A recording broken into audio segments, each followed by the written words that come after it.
Good morning everyone. आइए शुरू करते हैं आज का चैप्टर।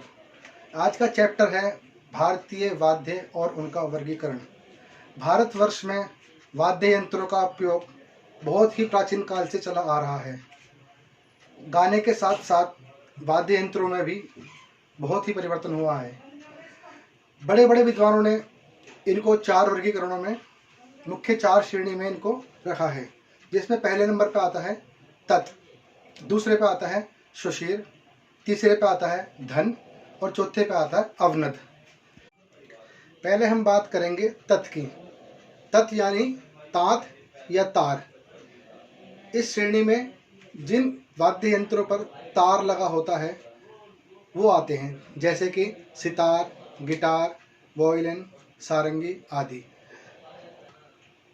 दूसरे नंबर पर हमारे आते हैं सुशीर।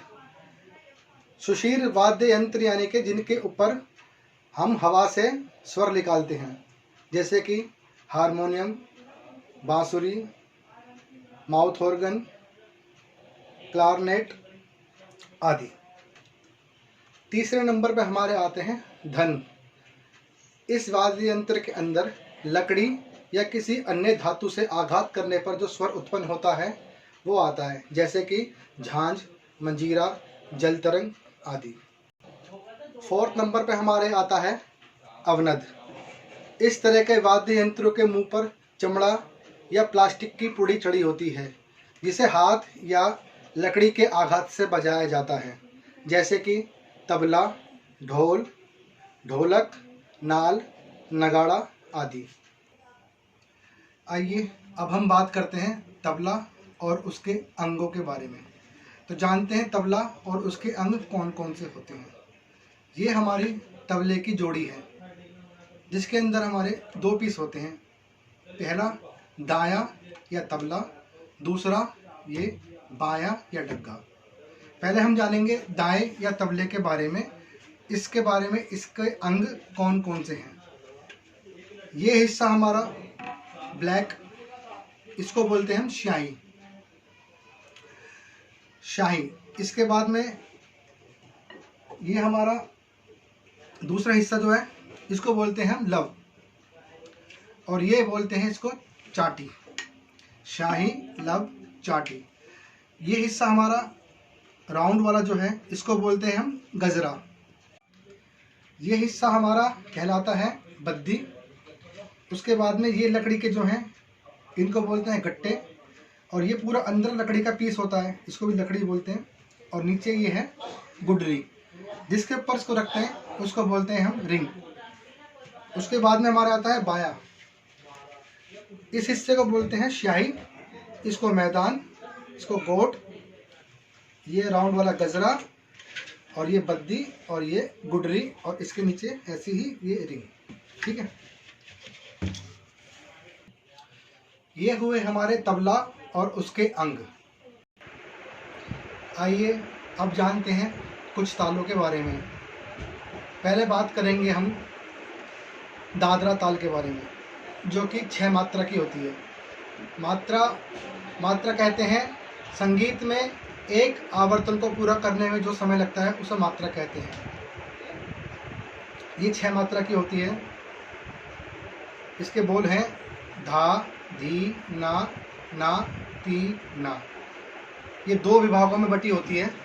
पहले विभाग में 3 मात्रा, दूसरे में 3 मात्रा। आइए पहले इसको देखते हैं कि इस ताल को ताली देकर हाथ पे कैसे बोलते हैं।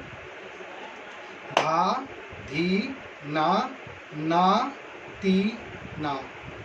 ये जो है हमारा सम है, जहाँ से हमारी ताल शुरू होती है। धा, धी, ना। और ये है हमारा खाली, यानी कि हमारी चौथी मात्रा। 1, 2, 3, 4, 5, 6। धा, धी, ना, ना, ती, ना। आइए देखते हैं कि तबले पर कैसे इसको बजाएंगे।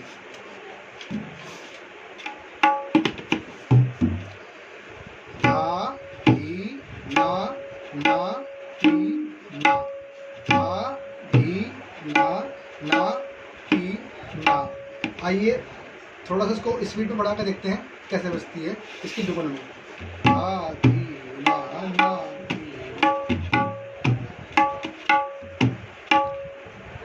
इसको थोड़ा सा और स्पीड बढ़ाएंगे तो कैसे बजेगी।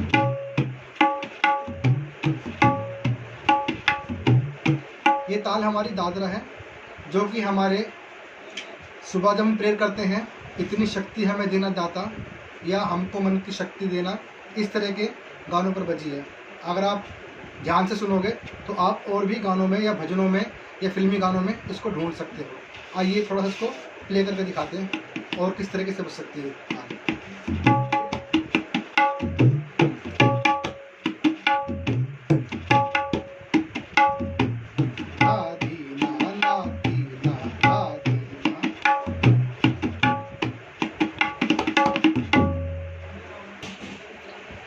आइए इसके बाद जानते हैं ताल रूपक। 6 मात्रा के बाद आती है हमारी 7 मात्रा, जिसको बोलते हैं रूपक। यूँ तो 7 मात्रा में और भी बहुत सारी ताल हैं, मगर हम बात करेंगे अभी रूपक की। रूपक ताल बहुत ही चंचल प्रकृति की ताल है। इसके 3 विभाग होते हैं, तिन तिन ना, धी ना, धी ना, ये इसके बोल हैं। आइए इसको हाथ पर देखकर कैसे बताते हैं। कुछ विद्वानों का कहना है कि रूपक ताल जो है, सम जो है इसका वो खाली है, मगर हम इसको सम ताली के साथ दिखाते हुए ही आपको बताएंगे। तिन तिन ना, धी ना, धी ना। पहले हम देखते हैं इसको ताली के साथ कैसे बजाते हैं। तिन तिन ना, धी ना, धी ना। और यदि हम इसको पहले खाली दिखाते हैं तो कैसे दिखाना होगा। तिन तिन ना, धी ना, धी ना। आइए देखते हैं तबले पर बजा के इसको।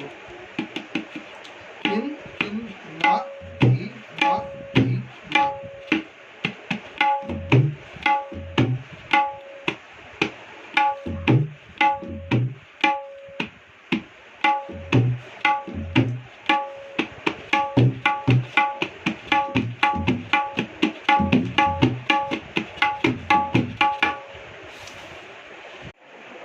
आज की क्लास में हम सीखेंगे सॉन्ग हम होंगे कामयाब। आइए देखते हैं इसको कीबोर्ड पर कैसे प्ले करते हैं। आइए देखिए हम होंगे कामयाब कैसे प्ले करते हैं।